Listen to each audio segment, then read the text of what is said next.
As a professional valuer, valuation to me is quantification of a perception. आप इसको इस तरह से लो कि किसी भी चीज़ की एक वैल्यू हो सकती है, but there is always, we always say that there is a difference between value and price.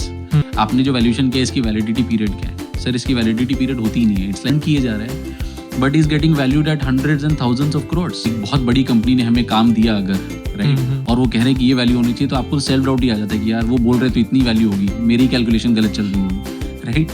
But over a period of time, of course, as you grow, as you become bigger, as you have more experience, and of course, it also depends on how ethically you drive your business. तो client की तरफ से pressure आता है, but if you have a reputation to keep, right, you will not bow down on that pressure. Simple take is कि अगर market में ये information है कि 200 करोड़ पे लास्ट ट्रांजैक्शन हुआ था या 800 करोड़ के वैल्यूएशन पे लास्ट ट्रांजैक्शन हुआ था और आज 70,000 करोड़ के नंबर पे IPO आ रहे हैं, तो first of all today the SEBI regulations are very strict. They even require the independent directors to verify and confirm कि जो प्राइस बैंड आ रहा है वो रीजनेबल है, राइट.